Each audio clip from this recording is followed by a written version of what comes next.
A young perspective on hot-button issues around the world. This is The Hub. The Epstein files are out, millions of pages, thousands of videos, an order from Congress. And what have we learned? Well, Democrats accused the Attorney General of a cover-up. The Attorney General calls a senior congressman a washed-up loser lawyer. Victims sit in the room watching their accusers' names blacked out while their own names, their photographs, their suffering are leaked to the public. Welcome to accountability, Western style. For years, the Western elites, the Western men, have stood on what they call the moral high ground. They lecture other countries on human rights, on fair courts, on the worth of every person. They send diplomats to lecture former colonies about the rule of law, as if that law were a custom-made suit only for a rich man. And then comes along Jeffrey Epstein. This case shows elites making good manners for real goodness. Words like philanthropy, networking, mentorship, and private dinners, these became tools to clean up reputations, even after the 2008 conviction. Now, let me be clear. This is not about one man. It is about what Julie K. Brown, the reporter who broke the story in the first place, said with painful honesty. Nearly every element of society allowed him to get away with them. Not one element, every element. Let's walk through the Museum of Western Hypocrisy. In 2007, federal prosecutors had 82 pages of documents to charge him, Epstein, a 53-page draft of charges. Victims as young as 14 years old. They had the evidence. What happened next was not a failure. It was a choice, a secret deal, negotiated in private, kept from the victim for nearly a year. When the government finally wrote to these victims, it told them the case was still under investigation. A federal judge caught this, and I quote, actively misleading them. Now, Alex Acosta, the prosecutor who signed the deal, sat for an interview with the Justice Department's internal investigators. His defense? He couldn't remember. Didn't recall the financial records, didn't recall the flight logs. Now, years later, his testimony to Congress was so full of, I don't remember, that word memory became his legal excuse. This is the system that lectures the world on fair and independent courts. But the courts were only the first domino. Let us talk about the gentleman, the European gentleman. I'm not just talking about the businesses and the finance circles who made up the bulk of the Epstein guest list, but in academia as well. Scholars who fill university offices. According to documents released this month and reported by Nature, Epstein kept a list of nearly 30 well-known scientists. He invested millions. At Harvard, he gave $6.5 million to start the research program. He visited more than 40 times at Harvard in 2018. He kept an office there. A virus expert at Stanford asked Epstein to pay for a study on college students' sexual behavior to test, and I quote, our horny virus idea.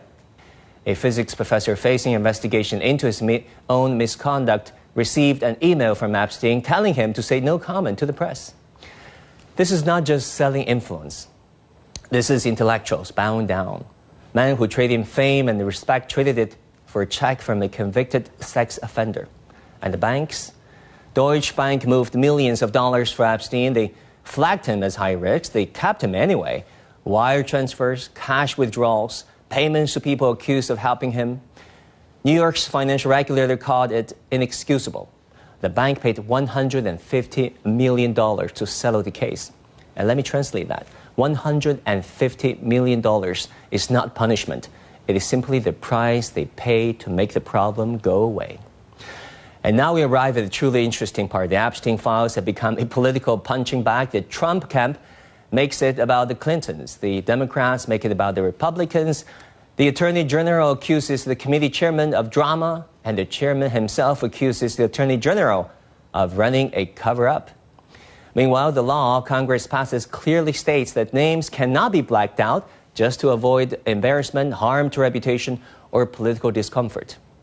So, how did the Department of Justice manage to black out the powerful and expose the victims whose names were published, whose nude photographs were passed around, whose families learned of their trafficking only through public records?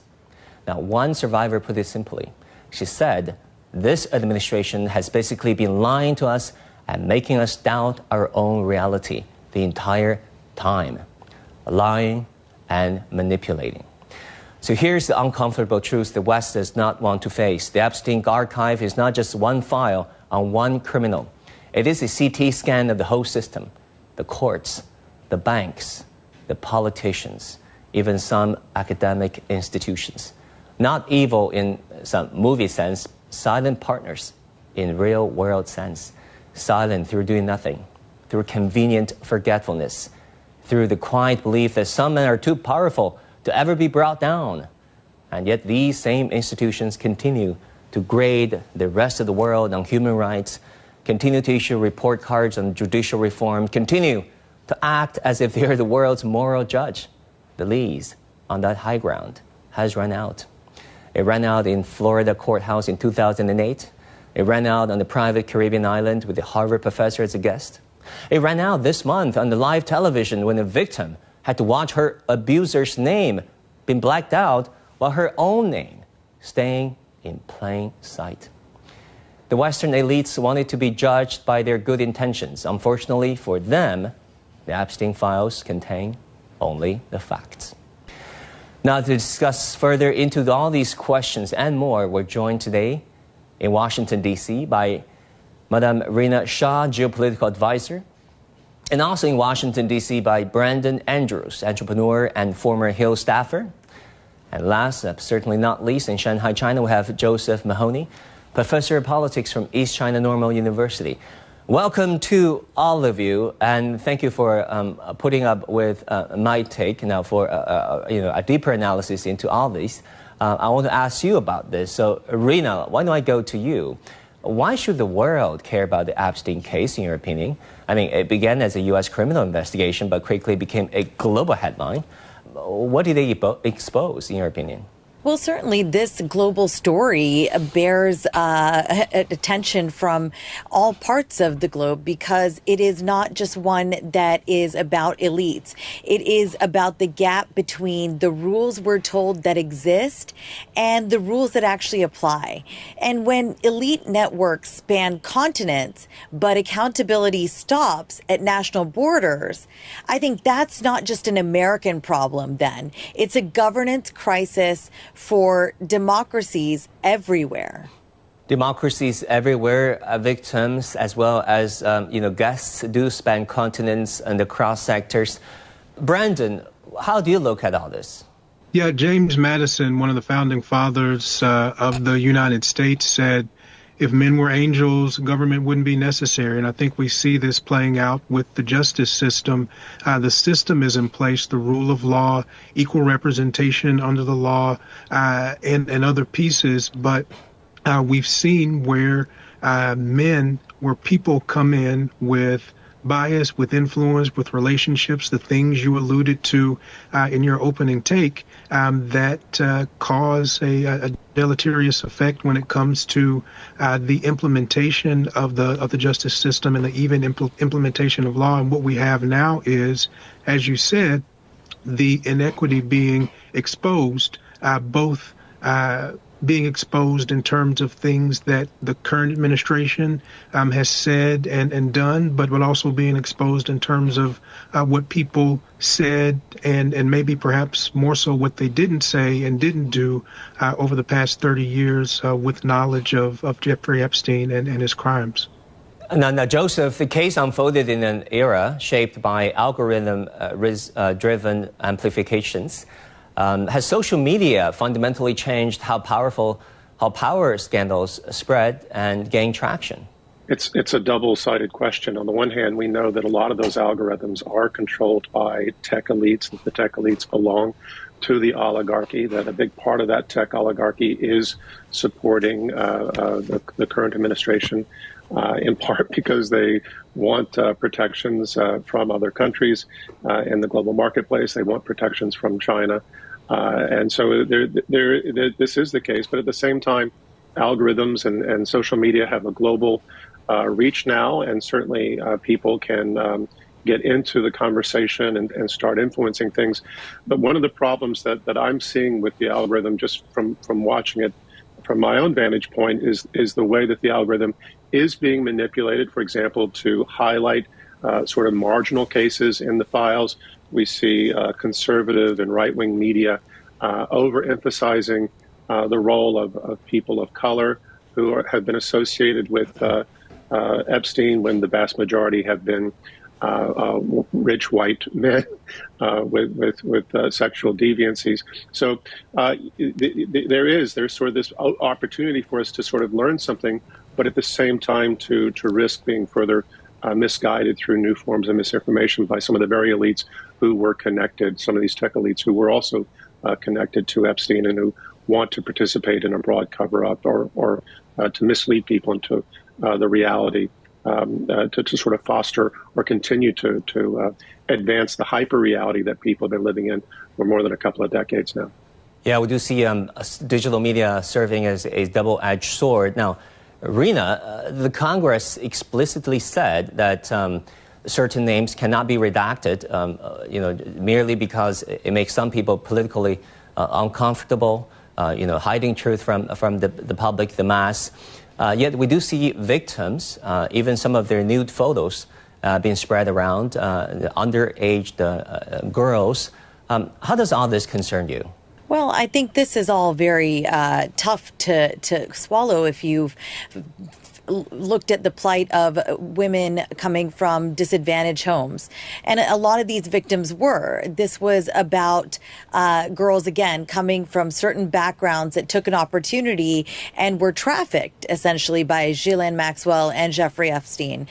So to me, this was, if you're looking at the man or the networks here, I look at this as Epstein being a node, not the network. What terrifies people is realizing that power operates through relationships that most of us never see, and that these circles seem to have their own immune system against the consequences.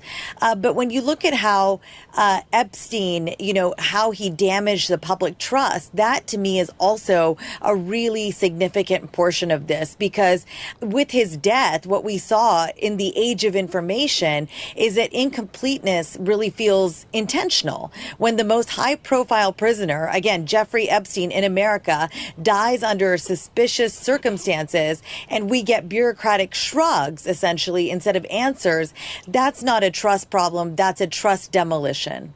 A trust demolition. Now, Brendan, we do see the reality where the Epstein episode has been used as a political football kicked back and forth by the left and the right. What does this say about the judicial system currently serving the U.S. society? Yeah, the principles of the judicial system are solid. So equal representation under the law, rule of law, guaranteed representation, etc.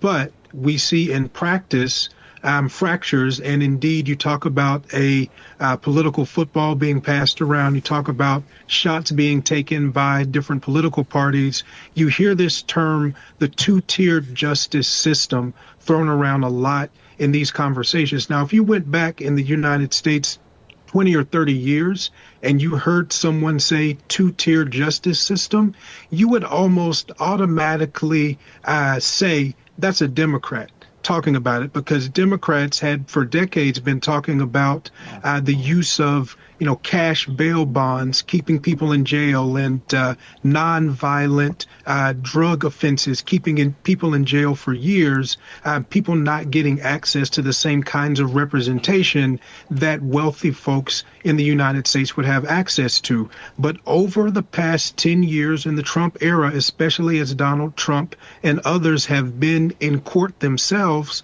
have had charges brought against them, you hear them talking about now a two-tier justice system where they see Republicans and conservatives or people in Donald Trump's network being charged with things that they don't think other people would be. And here with the Jeffrey Epstein case, we have everyone talking about a two-tier justice system where we have a wealthy financier being able to over and over again get out of things. And even when he was finally charged, he was ultimately, as you mentioned, as Rina mentioned, dying under suspicious circumstances, with some people feeling like he should have, served out his whole system to really be punished for what he did. And so Republicans and Democrats on Capitol Hill are going to take whatever opportunity they can to take shots at each other. But you see both parties uniting and saying there's a two-tier justice system here. The question is,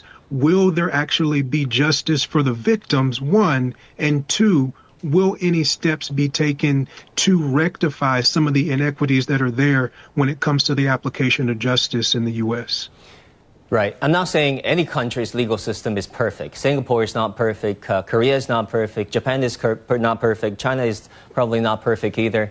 But Joseph, we've for the longest time heard from the U.S. and the U.K. positioning themselves as champion of rule of law and executors of checks and balances and having de facto rule of law, not just de jure.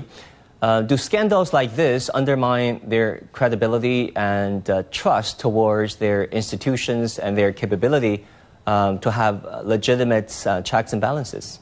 It's a good question. Again, I think that we've had this principle of checks and balances. We've had this principle of democracy. But at the same time, we've had for more than several decades now this concern among leading American political scientists that the United States is in fact not a democracy but an oligarchy. You can go all the way back to the 1950s, 1960s to the rise of sort of Straussian philosophy coming out of the University of Chicago, which we've been able to trace as having a tremendous influence in successive administrations, reaching a clear apex during the George W. Bush administration.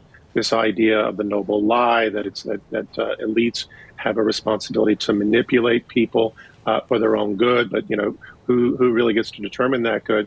The problem that we see with Trump, I think, is as the system has continued to degenerate and decline, it's become more and more difficult to lie about the true nature of the system. And so what we've seen is not transparency in an absolute sense, but for example, the unprecedented use or abuse of executive power by the president, including for self-enrichment, the complete failure of Congress to not only legislate, which has led to even more abuses through a rule by executive order, but simply refusing to exercise this checks and balance by holding the administration accountable for its excess. We've seen the politicization of the courts, the politicization of the Department of Justice, unprecedentedly. We've seen the politicization of the FBI. No one believed the FBI director when he said a couple of days ago that there's no evidence that Epstein trafficked women on behalf of others. So it is, I think, sort of revealing the nature of the system. It's a nature that we've suspected for a long time. It's just simply impossible to cover that up, although they're still able to sort of, I think, hide some of the darker elements. Maybe more and more of these are going to come into the open now. Yeah, thanks for all these insights. Now, Rina, the investigation stalled after Epstein's death, of course, and the files were not released last year, despite Attorney General Pam Bondi's commitment to do so almost a year ago. How do you look at the fact that the momentum seems to be stopping and that there are gaps here and there? For example, Congress required the release of 6 million pages of records, but only half or so were disclosed. Yeah, I believe the momentum faded because nobody powerful benefits from complete transparency. I think that's a fact that we have to acknowledge here. And add in bureaucratic inertia there and media fatigue, for example, and genuine legal complexity around privacy, and you get the perfect storm, essentially, for institutional amnesia. And so scandals fade when no faction has the incentive to keep pushing. I think that's what we really saw happen there. But why were only half of the mandated files released? I think that's a really big question that ought to be answered. For example, when Congress makes a mandate there, they mandated that 6 million pages should be released, and we only saw 3 million be released. We have to ask then, whose names are in the other half? This isn't transparency. Let's be frank about it. It's selective disclosure, and it makes people think this system protects its own. System protecting its own. I mean, Brandon, how do you look at this? Survivors' names and sensitive details were widely believed to be mishandled. Some names were protected, so on and so forth. Yet for this to have been such a big issue now, inflation, the economy, affordability, those were the main issues in the presidential campaign. But there probably wasn't one campaign event that Donald Trump did where the Epstein files didn't come up. And indeed, he promised to release them. And indeed, Pam Bondi, after she was confirmed as Attorney General, promised to release them. She said, I have the list on my desk. I'm going to release them. And then all of a sudden, the list doesn't exist. And then she gets mandated by Congress to release the records. And as Rina said, only half of the records get released. The Trump administration, I'm sure, would love to move on from this and talk about Trump accounts, investment accounts, talk about 5 million small businesses being started in the U.S.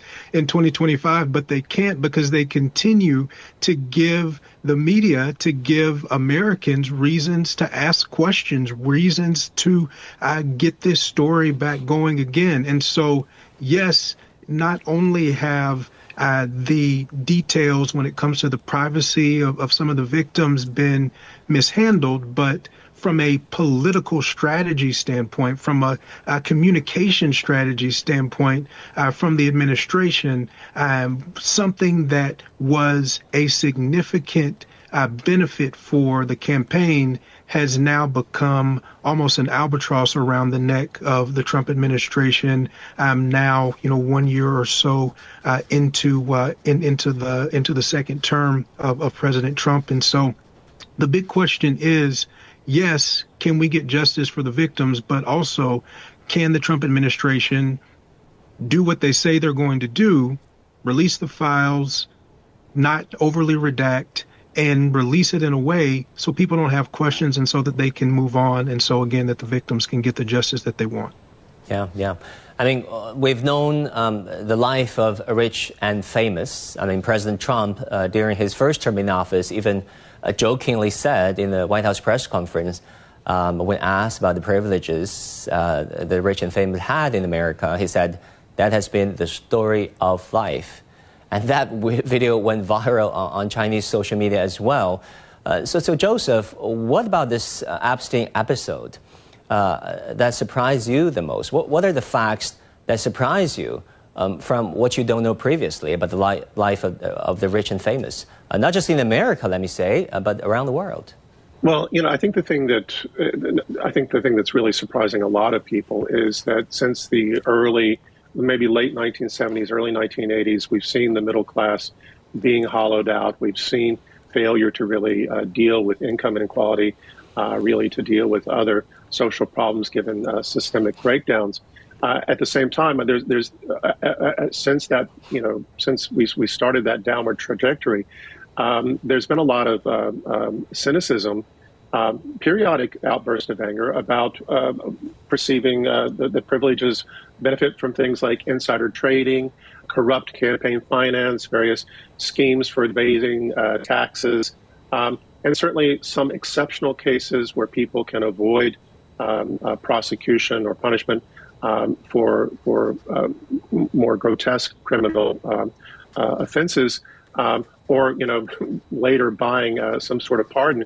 But I think what we're seeing now is a lot of people who are fundamentally concerned that we might have a system in place where people are able to rape and even kill children, above all those from the working classes, and perhaps even commit treason, and that this is the system that is then telling them that they need to cut their health benefits or that they need to accept other types of reforms that are still leaving them diminished. So this is, I think, a real crisis.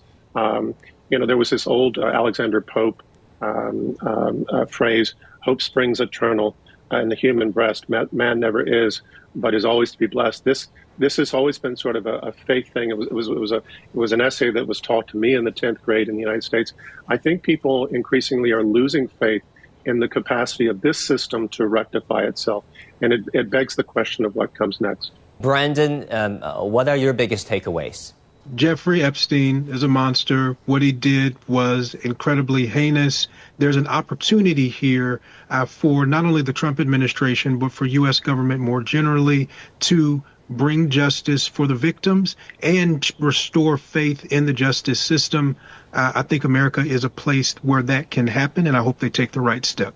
And in light of the midterm elections where, electoral politics heats up, and from now to November, you think it will happen?